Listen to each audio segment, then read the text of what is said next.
Hello, Cheapskaters.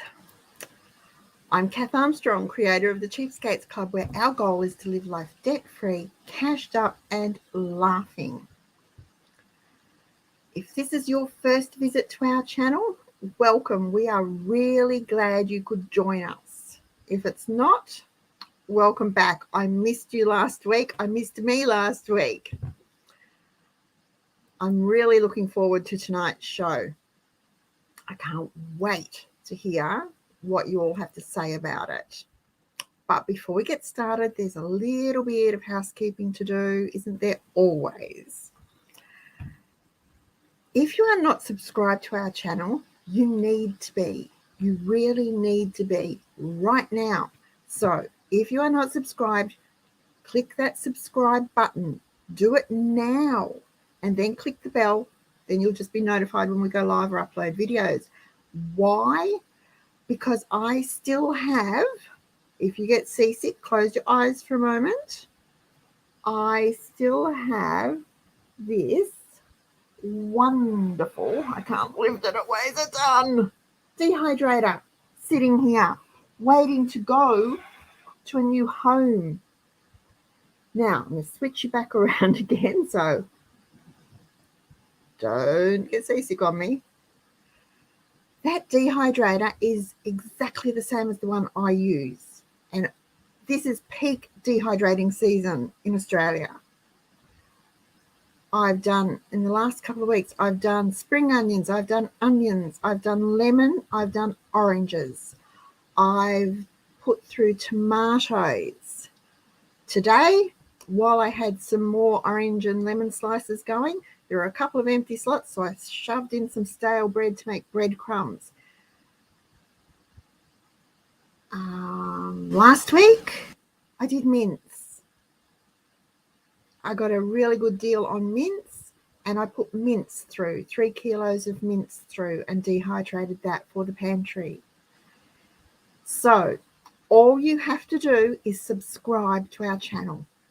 That's it. You just have to be subscribed to be in the running to win this dehydrator.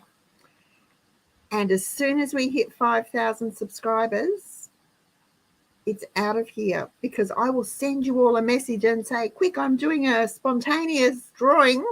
We've hit 5,000. Jump on and see if you're the winner. Now, if you're not in Australia, it's not a problem. I understand. I can't post it to you if you're not in Australia, but I can organise an Amazon gift voucher for the same value for you. So then you can get yourself a dehydrator if you don't have one, or perhaps something else that you need. So I cannot wait to get rid of this dehydrator. Subscribe, share, click the share, and send the link to your friends and your family and your neighbours and your co-workers, and get them to subscribe too, because I am not drawing it until we hit 5,000 subscribers. The sooner we hit 5,000, the sooner it's drawn, the sooner someone can start their dehydrating while it's still dehydrating season. Although it's dehydrating season all year round, really, isn't it? Now, who have we got with us? Hello, Kerry. Oh, I haven't seen myself on TV, not on YouTube, on TV anyway. Should be funny. Hello, Michelle. Hello, Maddie. And yes, Kerry's right. Please click the thumbs up button. Hello, Veronica. Thank you, Kerry. This is a very old scarf. I wear it a lot. I've had it for years and years and years. I think I bought it in Perth. Can't quite remember.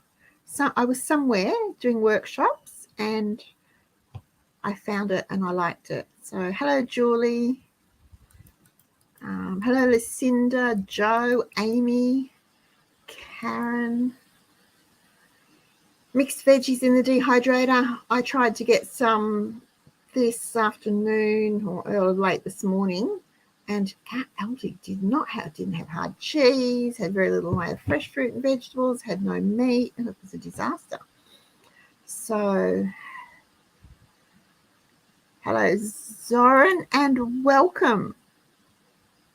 We hope you like us. We're pretty friendly. Hello, Beverly. Catherine. I would like a freeze dryer too, Kerry, but, well, the 5,000 is a small one. It's only 3 trays, and from what I've read, it's a waste for what I would use it for and for what you would use it for. I think it would be a complete and utter waste of money. So the next size up is the medium, which is about 8,000, just under 8,000. And then there's the ongoing costs too to think about. So it's not in our budget at the moment, but I can dream on, can't I? Hello, Michelle. Tanya's here. Hello, Tanya.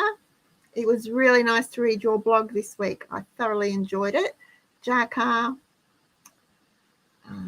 Maureen, Lucinda. It was a bit sad.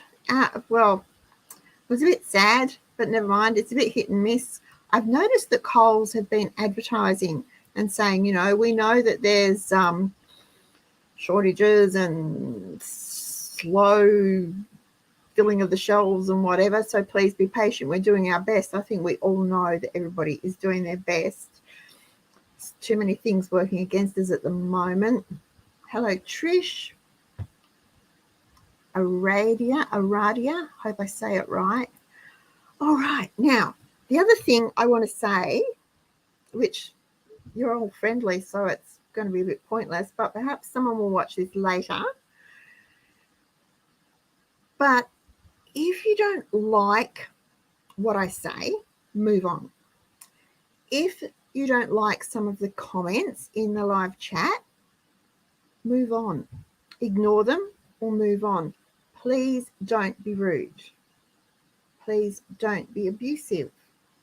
Please don't think that I will be sympathetic to your 2-year-old tantrum because your nose is out of joint because you didn't like what someone said, because I won't be.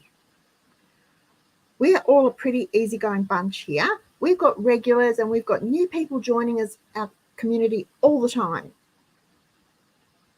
And I love to see the new people come in and I like to get to know them. But I don't want anyone here who isn't going to be happy. So if you don't like what we're talking about, you don't like what we think, you don't like our way of life, thank you for having a look, but move on. Okay. Hello, Vicky Johnson from Kalgoorlie. And Kerry's got a hitchhiker from her cat. Hello, Yvonne.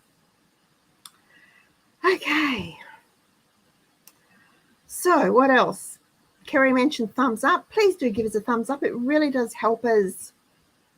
It helps YouTube do something for us, makes us easier to find or something. I don't understand the technicalities of it. It's a bit like the search engines. Years ago, I could have told you how they worked. These days, not so much. They change all the time. Hello, Jane.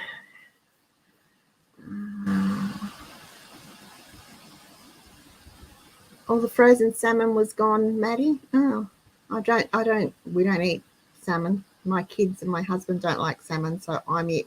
And it's not worth buying just for me unless it's a really special occasion. So I don't even look. I did notice that, where was I? I was at Vermont South, which is a suburb of Melbourne, and there was no pineapple slices, no white vinegar. They had a few of the 3-litre tins of olive oil, but none of the bottles. It was a bit hit and miss all over the place. They had lots of pasta, but not much toilet paper. Still seems to be a problem with that toilet paper supply. It's just the way it goes, I guess. As long as we keep our pantries full, we will be right. Hello, Mandy. It is a bit sad that I had to say it. It's a bit sad that I feel like I need to say it.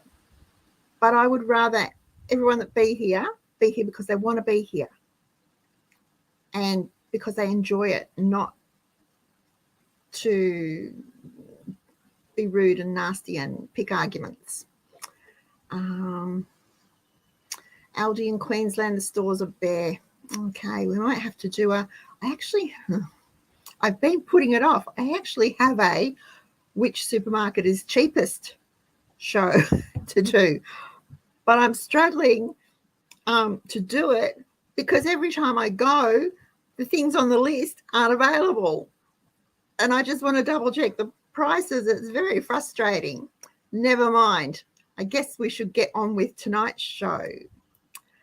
I get lots of questions and I do my best to answer them quickly and personally if I can. And one of the questions that pops up often is, what's the difference between an emergency fund and a peace of mind account? So I thought, we're nearly to the end of no spending month. I might focus a little bit on budgeting and how we run our budgets. So let me explain them to you and I'll tell you why you need both of them. Now, Kate was the lovely cheapskater that wrote the question, and she simply wrote, I was wondering if you could tell me the difference between the emergency fund and the peace of mind account. Can it be rolled into one account or best to keep them separate? So, in a nutshell, because we don't have 10 hours to spend here tonight, but in a nutshell, your emergency fund is the cash fund you build in a savings account, or it has to be somewhere where you can access it quickly to fall back on if you have a financial emergency. Now that's a financial emergency. It's the sum of money that's set aside for, the what ifs in life. Now, any one of us can have a misfortune befall us. We have a couple of times in the last 30 years.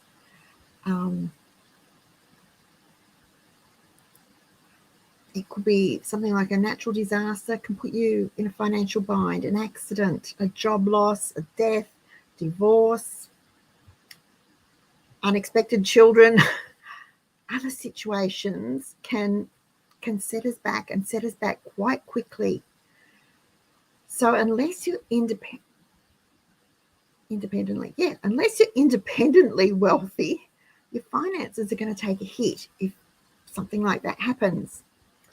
So we prepare for the worst by having an emergency fund. Now, building your emergency fund is not easy. It requires sacrifice on your part, on my part, to set it up and to keep it growing.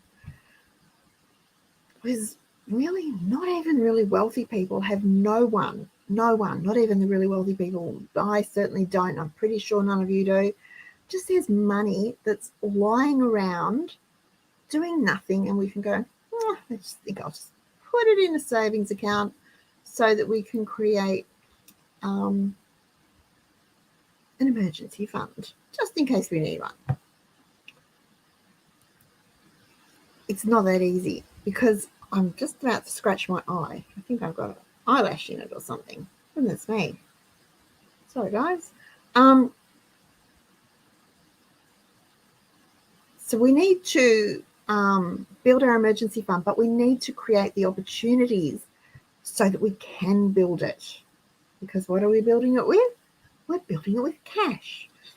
Now, a long time ago, 25 years ago maybe, I would have been happy to have $1,000 sitting in the savings account as our emergency fund. Then when disaster hit, I would have been grateful for an extra week's worth of money. But I changed my mind and we decided that we wanted to have at least 3 months of all our expenses saved up in our emergency fund. A few years after that, which was about 2007, GFC hit. It was a bit dicey here and there. Money was, it was tight, and we still had kids in school and whatever back then. I changed my mind again and decided we needed 12 months of income set aside for that financial emergency. Now, why did I decide that? Because around that time, I was doing some research for a story, and having been out of work for nearly 4 years, it was tough. But we were also older by then, and the figures were that if you were over 50 and lost your job, it would, on average, it took 72 weeks to find another job. Not another job in your field or your area of expertise, but just another job.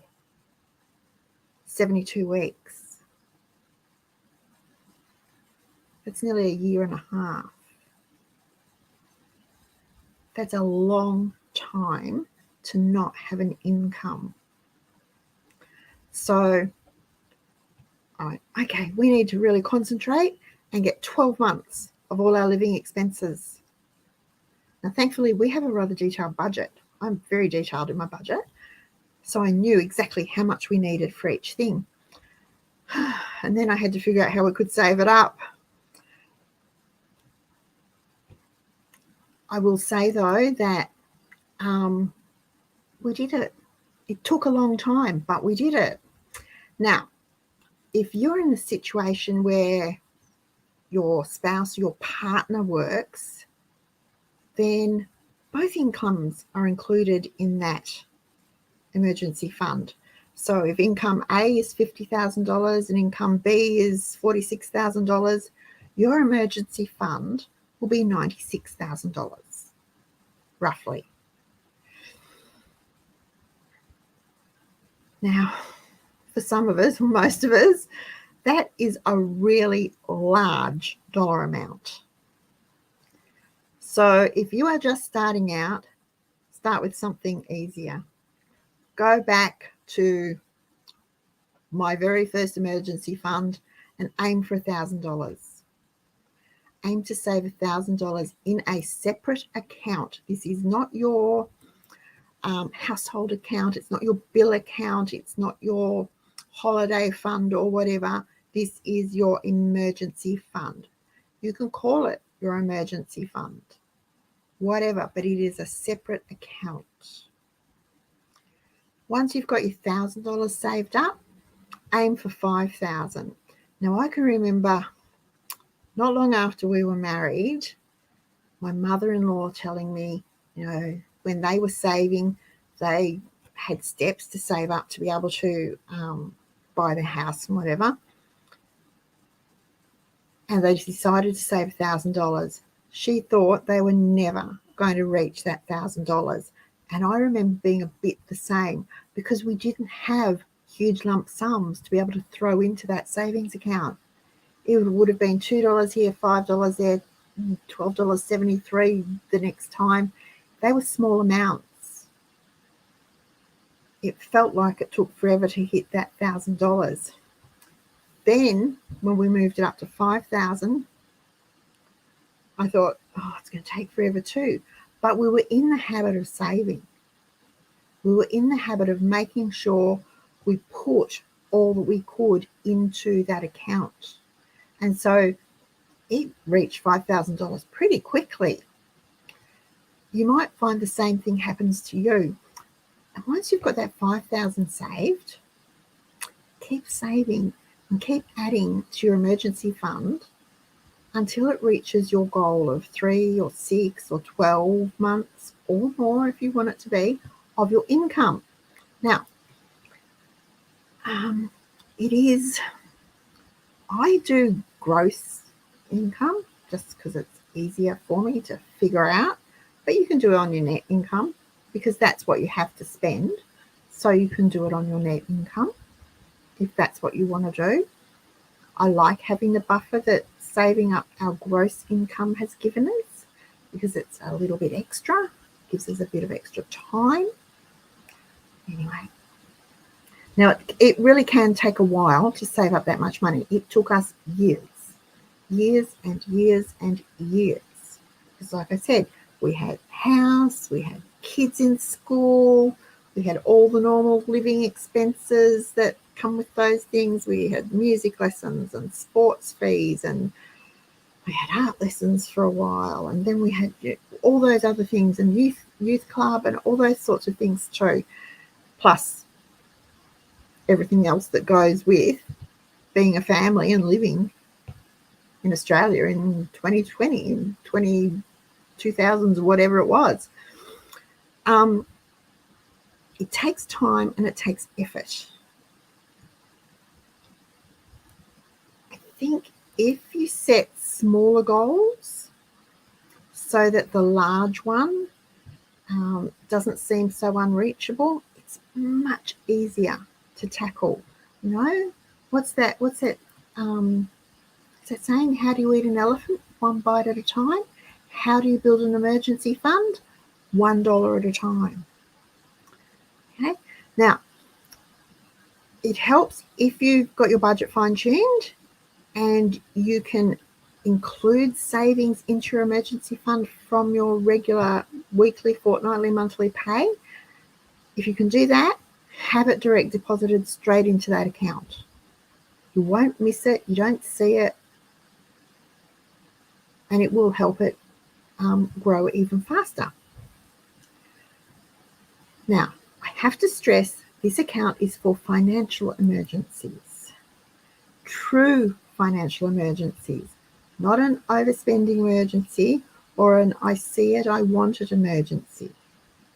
This is the money that you are saving that will replace your income if you lose it. So, for example, if you had your hours cut during lockdown and you had a fully funded emergency fund, then you would have been able to draw on it to make up the difference in your income. And your standard of living wouldn't have taken a hit. You wouldn't have noticed any deprivation. If you didn't have an emergency fund, then you had nothing to draw on. And, well, you would have had to make sacrifices to pay the bills and put food on the table.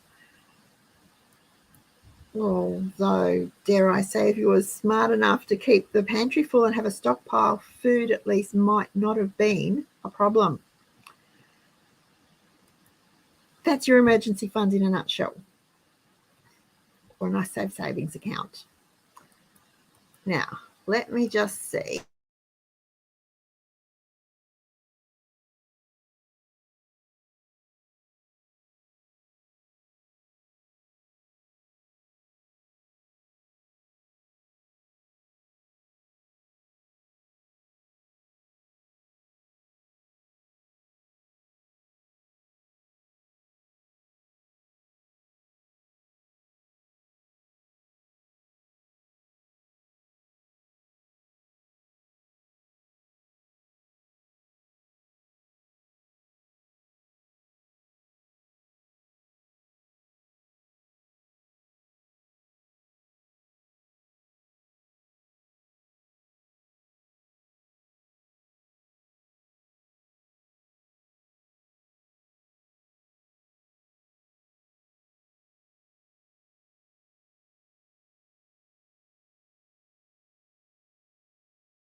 Am I back? If you can hear me or see me, can you please give me something, say something in the comments so I can tell, because I don't really know what's going on. But we lost the internet again. Thanks, NBN. Gotta love them.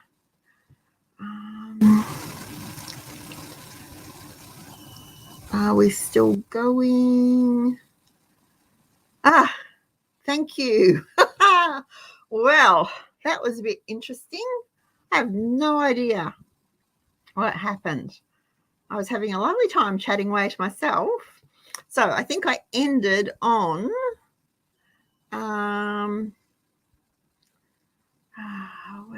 screen of death. Thanks, Maddie. And thank you, Karen, for taking over. Yes, not giving up on me. All right, I was going to go over and see if there was some questions. Here we go. See, Karen, we're both on disability pension now after working for years, and we have around 6 months of our pension in an oh crap account. Well done. It's a nice feeling. It's a really good feeling. I love to know that if something happens, I can pay the bills and I can keep petrol in the car and I can keep food on the table and buy the medicines and things like that. Really important. Now, let me see. There's lots going on here. Hello, Annabelle. All right. Okay. New comments. Lots of people. Thank you, everybody. Thank you so much for sticking around. Okay. So, emergency funds. I'm not sure where I got up to, but pretty much it's for a financial emergency. It's not for the I see it, I want it, I'm going to have it because there's money in the bank emergency, because that's not an emergency. And it's not for the fake emergency. It's for a true, I've lost the job, I'm really sick and can't work, there's no money coming in emergency. That's what your emergency fund is for. Okay, while we've got internet, let's go on and I'll explain peace of mind account. Your peace of mind account is where you put the cash for the irregular expenses that you have coming up. Now, we all have regular expenses, the mortgage or the rent, food, school fees, petrol, phone bills, swimming lessons, utilities, rates, insurances. And these things should be covered in your monthly spending plan. But occasionally we have irregular expenses, and they're the one-offs that we know they're coming, but they're not a regular spending plan item.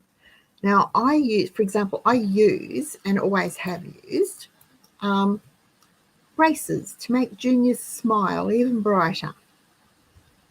It's an irregular expense. You know it's coming up. You know you're going to have to pay it, the orthodontist, the dentist, all those things. But it's an irregular expense. So you need to start saving for it. It doesn't really have a budget category of its own. So to cover these expenses, you start a peace of mind account for it and any others you have. Now, that doesn't mean you need 15 bank accounts. One account will be fine, and you can roll it into your regular budget account if you want to, as long as you track it faithfully so that you don't accidentally spend it because the electricity bill's higher than you thought it was going to be or whatever. And what you do is add money to that peace of mind account over a set period of time to cover the cost of the braces. Now,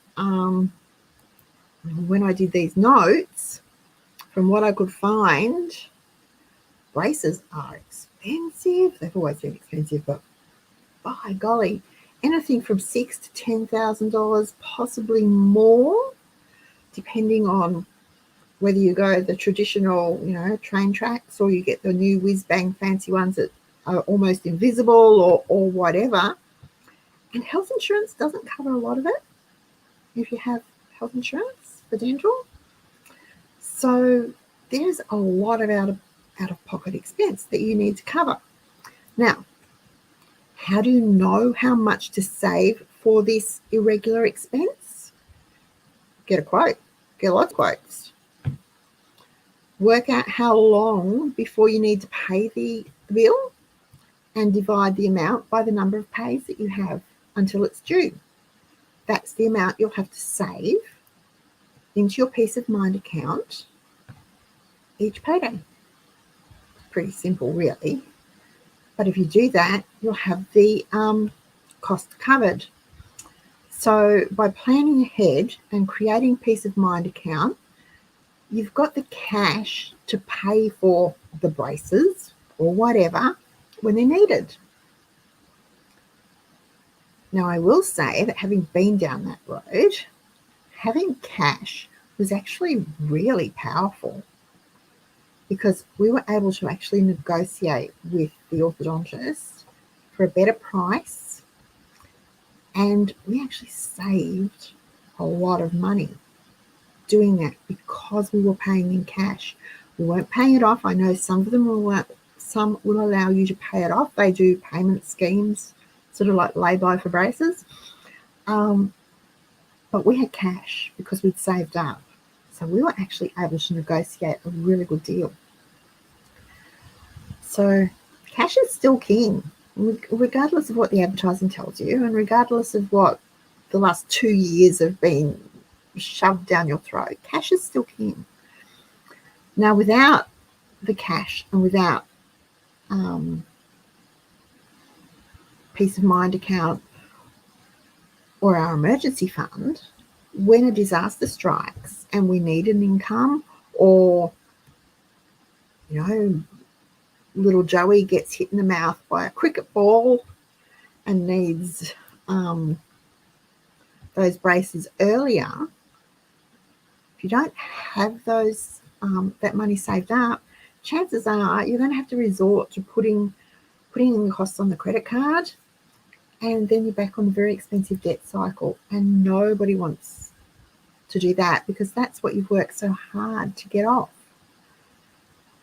Now, to answer another question, yes, they should be separate accounts. They are for very different things, and they need to be treated that way.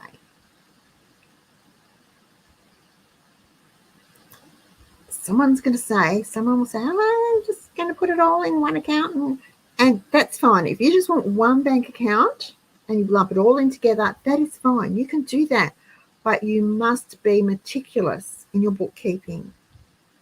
You must keep accurate records.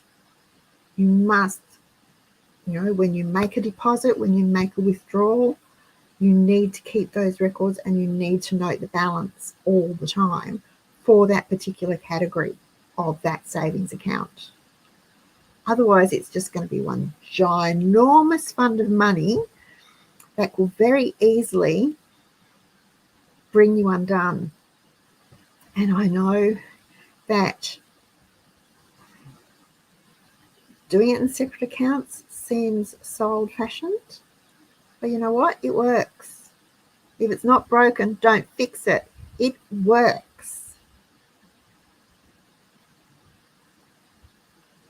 It doesn't cost you anything to set up a bank account. You may not be earning interest on it. Nobody's earning interest on their savings at the moment, but it is still easily accessible when you need it, and you are not tempted. It's not lying around. You're not tempted to just dip into it for anything other than what it is meant for. Now, I've written a lot about this over the years. I've done a lot on emergency funds, peace of mind accounts, spending plans, lots and lots, and they're all in the article archive over on Cheapskates Club. So you can log in and zip over and go to the article archive and find them, or use the search and it will bring up the articles for you. But that's what, in a nutshell, that's your emergency fund, that's your peace of mind account. That's how they work, and that's why you need them. Now, things like, because someone will ask, I know, because I get this question all the time, tyres for the car. Well, no, you don't need a peace of mind account for those, because that should be covered in your regular budget under your motor vehicle or under your car. You've got maintenance, you've got registration, insurance, maintenance, tyres,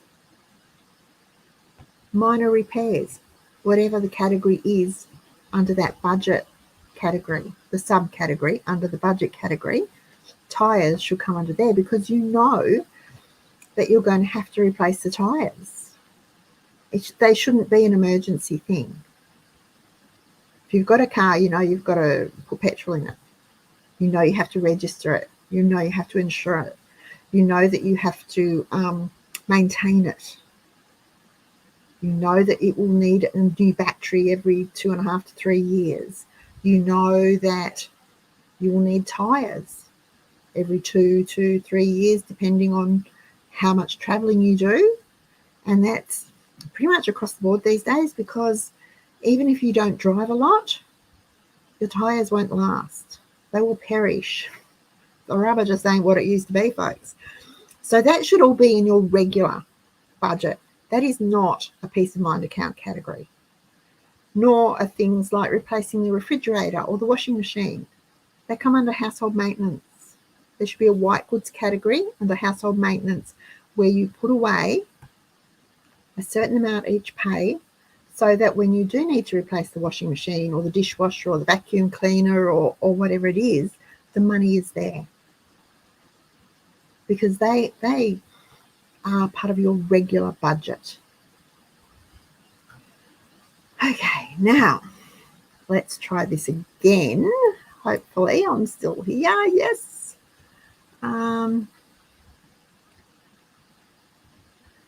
Oh, Jane. Grannies. Well, I'm not a granny yet, but since lockdown started, I am now on my 4th laptop. My good old Toshiba that I absolutely loved to death got dropped, and actually, got dropped, and the screen came off, and it all went all wonky, so it couldn't be fixed. So of course we can't get Toshiba laptops anymore. So AJ did some research, came up with one for me. Off we went to get it, and I had that not even a month, and someone sat on it, which was a bit sad, because again, that was a cost that we had to wear. Now, I don't, as a rule, I don't do the insurance thing for our laptops, because while they're an expense at the time, they're not an enormous, it's not a new car type expense. So then we had to dig deep and get a new laptop. I had that one not quite 6 weeks, and I was actually working one day, and the screen just went on it. It just went, and that was it. So that was number 3. That was a warranty one. Got that one done, went off, got it, no question asked, got it swapped over, got the new one, got it all set up. And I had that one probably about 4 months, so about mid last year, early to mid last year. got dropped again. And really dropped. So now I'm on number 4. Now that's probably, until then, I'd probably only had 3 in my entire life. So laptops, Jane.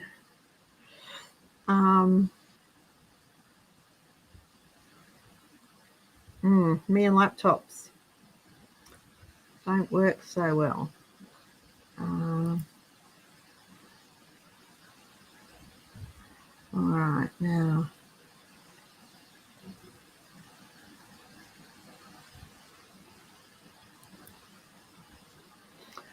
No, I would not pay off my mortgage draining every account, including the emergency fund. You can drain every account except the emergency fund if you want to, if, and it's a big if, you then focus solely on building them back up so that you will not get into more debt. Because you want to pay off your mortgage to get out of debt. You do not want to pay off your mortgage and drain all your funds and end up back in debt when something happens. So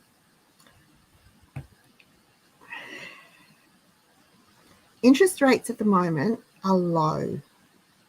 They are so low. If you have a mortgage, you should be throwing everything you possibly can at it to get rid of it while the interest rates are so low. You need to get a second job, get a third part-time job, sell as much as you can. Stuff you don't need, sell it and put that money on your mortgage. Get rid of it as soon as you can. Pay it down now while the interest rates are low, because already they're talking that between now and the end of the year there could be 2 interest rate rises, and that's fine because it will take a while for it to get back up to where it was, but not that long, because once it starts going up, it's going to keep going up. The worst part is mortgages at the moment are really big. People have been able to borrow more because the interest rates are low. So I foresee an awful lot of homes becoming available because people just cannot afford them. They just will not be able to afford them. I remember back when we first got married, interest rates were 18%. It was hard. It was really, really hard. And the mortgages weren't nearly as big or as much of a percentage of our income as they are today. Back then there was a limit. Your mortgage could not be more than 30% of your gross income. Now they are topping 50% of your gross income. That's a lot of money that you need to find when you still have other things to do. You need to keep your budget funded, keep your emergency fund funded, but you can give up holidays, you can give up eating out, you can give up hairdressing and nails and new cars, and you can limit the kids to 1 after school activity, not 1 every night. You can put a limit on gift budgets. Do what I'm doing. Do a handmade Christmas this year. All our gifts are handmade Christmas, handmade birthdays. All our gifts will be handmade. Using what we have. You can switch the way you shop, switch the way you cook. You can turn off lights when you leave rooms. You can turn off things at the wall for power. There are lots of things that you can do to find extra money to put off your mortgage. But you don't drain your emergency fund and you don't drain your budget.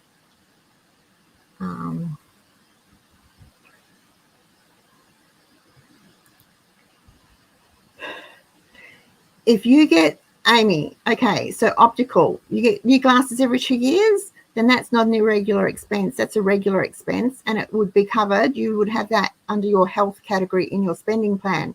So, for example, I got new glasses this time last year, I think. It's a while ago. But in my spending plan, there is a glasses category, and there's an amount put into it each fortnight so that when I go to get new glasses, the money is there for it.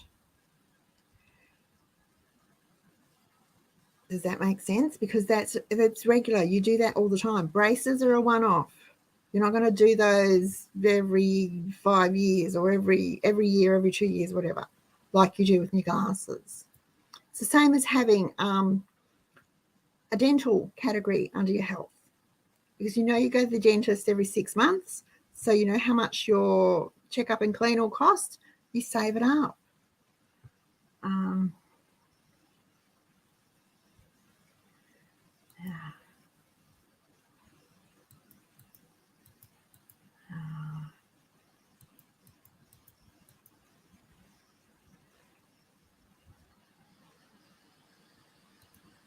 Vicky wants to know how much you should put away for these accounts. Well, it depends on how much it's going to be. With your emergency fund, you decide how big you want it to be. You want it to be a month of income, 3 months, 6 months, 12 months, 5 years, whatever. And then you work out how much you can afford to save each pay to build it up, and how much extra you have to build it up. With your peace of mind account for whatever, then that will be determined by the cost of the item. So, for example, the braces were $10,000, and you have 10 months, just to make it easy on my brain, 10 months to save up for them. So you know you need to save $1,000 a month. If you have 20 months to save up for them, it's $500 a month that you need to put in the peace of mind account for the braces.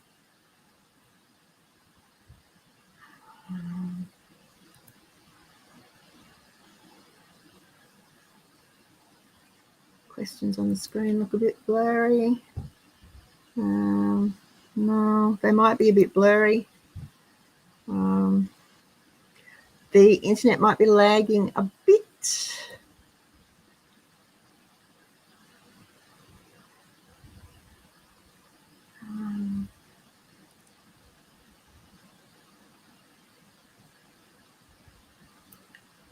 Here we go. So Jules bought a new washing machine this year and worked out that if she saves $5 a pay for the term of the warranty, which will be 2 years, 3 years, she'll have enough for a new machine. There you go.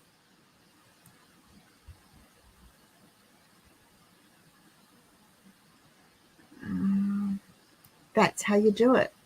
You do that with your washing machine, your fridge, your freezer, your television, any big appliance that you replace vacuum cleaners because they're not cheap, things like that. When you buy a car, as soon as you pay for it, you start saving. You work out how long before you want to buy a new car, how much you expect that new car to cost, what you think your trade vehicle will be worth, whether you sell it or trade it. The difference is how much you need to save, and you divide it by how long you've got to save it up so that you have the cash to buy your new car when you need to.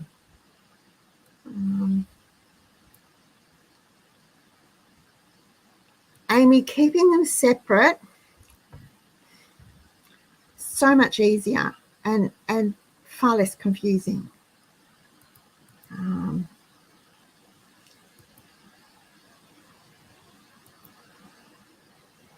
I know the feeling. I know the feeling. You'll get there. Yep, you'll get there. Okay, so that's your emergency fund. That's your peace of mind account. 2 accounts that everyone should have. You might not be saving for braces, but something could be coming up. If you don't have health insurance, you might be saving up for a hip replacement. I don't know. But that's them. They're pretty simple. They're not complicated at all. Don't overthink it. Just do it. It's really not difficult. You just need to get into the habit of doing it. all right. Now, let's go back and see.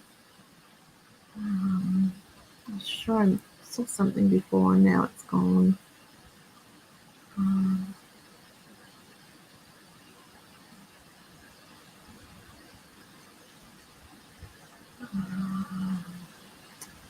I'm glad you could chat amongst yourselves. That's really good.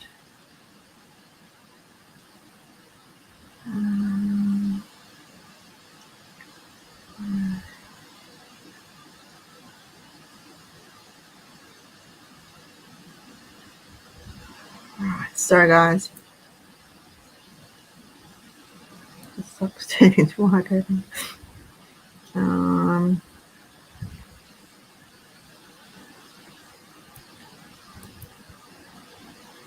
Do it at the same time. Okay. Do you try to pay off your debt first before starting your emergency fund, or do it at the same time? Do it at the same time, but aim for a smaller emergency fund until you get your debt, other than your mortgage. So if you've got cars or credit cards or whatever, get rid of them as fast as you can. Build a small emergency fund, because honestly, if you don't have it, that's when you need it. So, that'll be when something drastic will happen and you'll need money and you won't have it because you've been paying everything off your debt. So then you will have to go back into debt to cover the cost of fixing or replacing whatever it was. And you're right back where you started. And we don't want that. I know everyone wants to be debt free. Everyone wants to be debt free. Everyone wants to be laughing, saying bye-bye credit cards, bye-bye interest, bye-bye. But you need the backup of some savings, some basic emergency fund savings, basic peace of mind savings. Keep your budget funded. Build up your emergency fund. It doesn't have to be 3 months or 6 months or 12 months or whatever. Keep it smaller until you get your debt cleared. Then you can concentrate on building it to wherever you feel comfortable with. Because that's a personal thing. How much should be in your emergency fund is personal. It's how much you're comfortable with saving. It's how much you think you need to live on, how long you expect to be able to live if you lose your income. That's a personal thing. And I know that with what we've got saved, I could easily stretch it to last us much longer, simply because I'd turn into the meanest mum in the world, and it would be, everything would be really, really tightened. But that's me, and I'm happy to do that. You might not be. Someone else might not be. So it's a personal thing how much you should have in your emergency fund, but you should have something. You should have something. Really, really have something.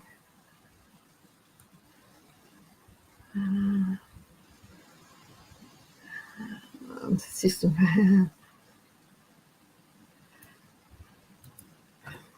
What do I call my accounts? We've got household account, got the bill account. I've got the emergency fund. It's called emergency fund. We don't have a peace of mind account because we haven't got any irregular expenses coming up. But then we have our savings. So our savings account's separate to our emergency fund. It's a different thing, does a different job.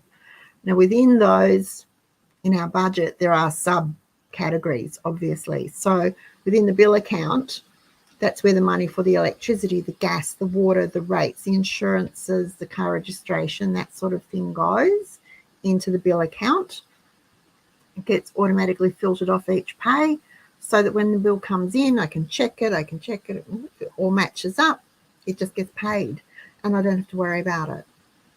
I like that. My household account is a bit different because that's where I put petrol money, I put grocery money, Our pocket money goes into that account. So that's a little bit different. It's a bit more fluid. Things come in and go out more frequently. But yeah, an emergency fund's just called emergency fund. Savings is just called savings. I'm not very inventive when it comes to naming accounts.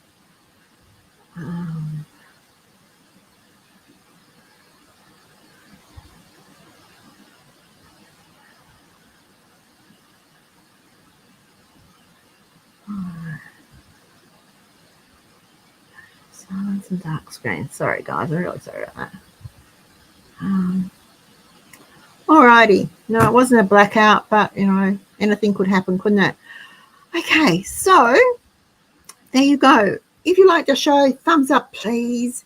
If you know someone who might benefit from knowing about Cheapskates Club or watching this show, there's a share button down there. All they get is the link to the show. We don't harass them. We don't send them anything. That's all they get is the link to the show. Then it's entirely up to them whether they click it or not. If you haven't subscribed, please do, because I'm desperate to get rid of this dehydrator. It's taking up room taking up space in my craft room.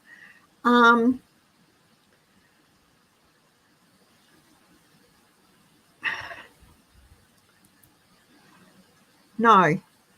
There you go. Short answer, no. I hate them. I absolutely hate them. They don't get you out of debt. No.